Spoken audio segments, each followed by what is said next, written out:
अशोक के स्तंभ लेख, इसे दो वर्गों में विभाजित किया जा सकता है, वृहत स्तंभ लेख और लघु स्तंभ लेख। वृहत स्तंभ लेखों की बात की जाए तो इनकी संख्या है 7, जो 6 स्थानों से मिले हुए हैं। वृहत स्तंभ लेखों में मुख्य रूप से धर्म एवं प्रशासनिक बातों का उल्लेख है। जो अशोक के वृहत 7 स्तंभ लेख हैं जो 6 स्थानों से मिले हैं, वह 6 स्थान कौन से हैं पहले ये देख लेते हैं। नंबर 1, मेरठ स्तंभ लेख, जो पहले मेरठ में था, बाद में फिरोज तुगलक द्वारा दिल्ली ले आया गया। दूसरा, टोपरा स्तंभ लेख, जो पहले हरियाणा में था और इसे अब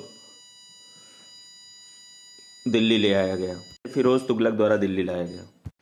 तीसरा, प्रयाग स्तंभ लेख, यह पहले कौशाम्बी में था तथा बाद में अकबर द्वारा इलाहाबाद के किले में लाया गया।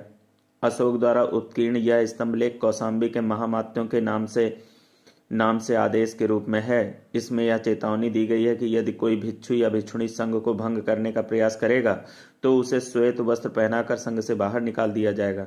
बाद में इसी प्रयाग स्तंभ लेख में ही 2 परवर्ती शासकों ने अपने लेख उत्कीर्ण करवाए। एक तो गुप्त शासक समुद्रगुप्त, जिसके लेख को प्रयाग प्रशस्ति की संज्ञा दी गई है, तथा दूसरा अभिलेख मुगल बादशाह जहांगीर द्वारा उत्कीर्ण कराया गया। चौथा स्थान वृहत स्तंभ लेख का लौरिया नंदनगढ़ स्तंभ लेख।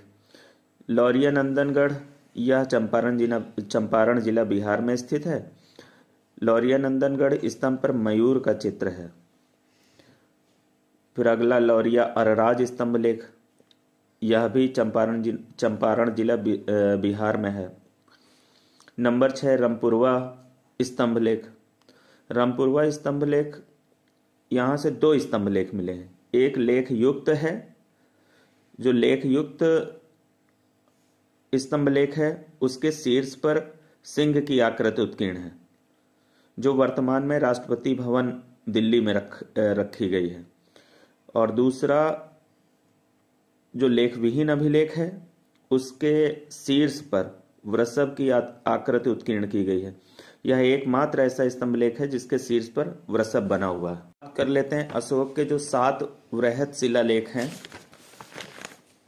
किसमें क्या लिखा हुआ है। वृहत स्तंभ लेख जो हैं उनमें क्या लिखा हुआ है, तो प्रथम वृहत स्तंभ लेख में लिखा है कि इसने राज्याभिषेक के 26 वर्ष बाद इसे लिखवाया है, और उसमें कहा है कि मेरे सभी कर्मचारी धम्म का पालन करते हैं और व्यक्तियों के मन को जीत लेते हैं। धम्म के अनुसार शासन करना, धम्म के अनुसार प्रजा को सुख देना और धम्म के साथ साम्राज्य की रक्षा करना मेरा सिद्धांत है। अशोक के द्वितीय वृहत स्तंभ लेख में लिखा हुआ है कि धम्म क्या है, इसके बारे में बताया गया है कि पाप से दूर रहना, अत्यधिक कल्याण करना, दया, दान, सत्यता, पवित्रता, मृदुता और साधुता आदि का आचरण करना। अशोक के तृतीय वृहत स्तंभ लेख में लिखा है कि मन, वचन, कर्म और इंद्रियों पर विजय प्राप्त करने के बारे में कहा गया है। इसी स्तंभ में उसने बताया है कि पाप क्या है, चंडता, निष्ठुरता, क्रोध, अहंकार, ईर्ष्या आदि।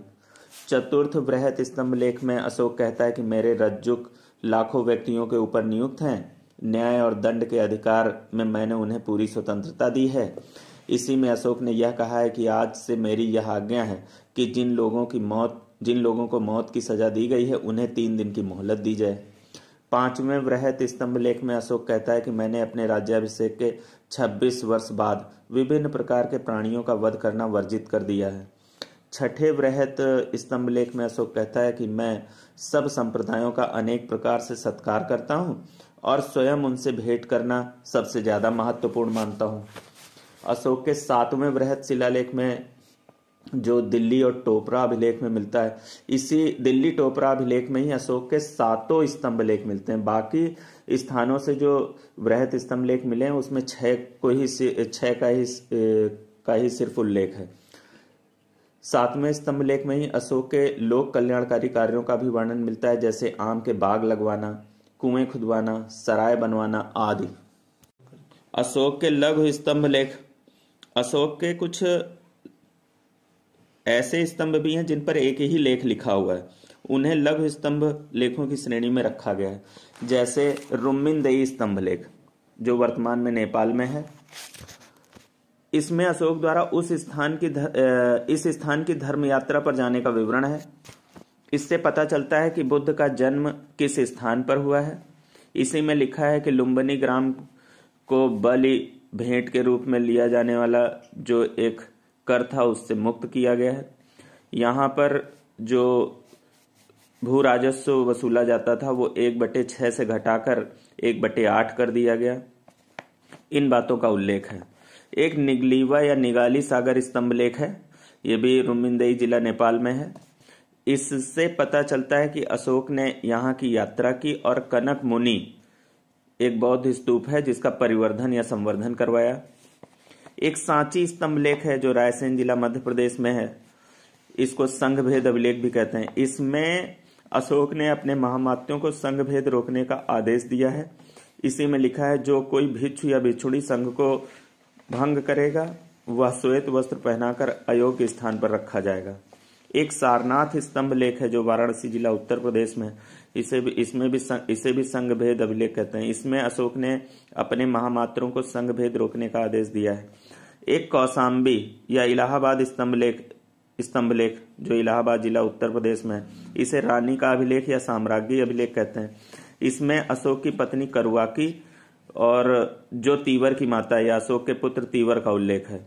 द्वारा बौद्ध संघ को प्रदत्त दान का उल्लेख है।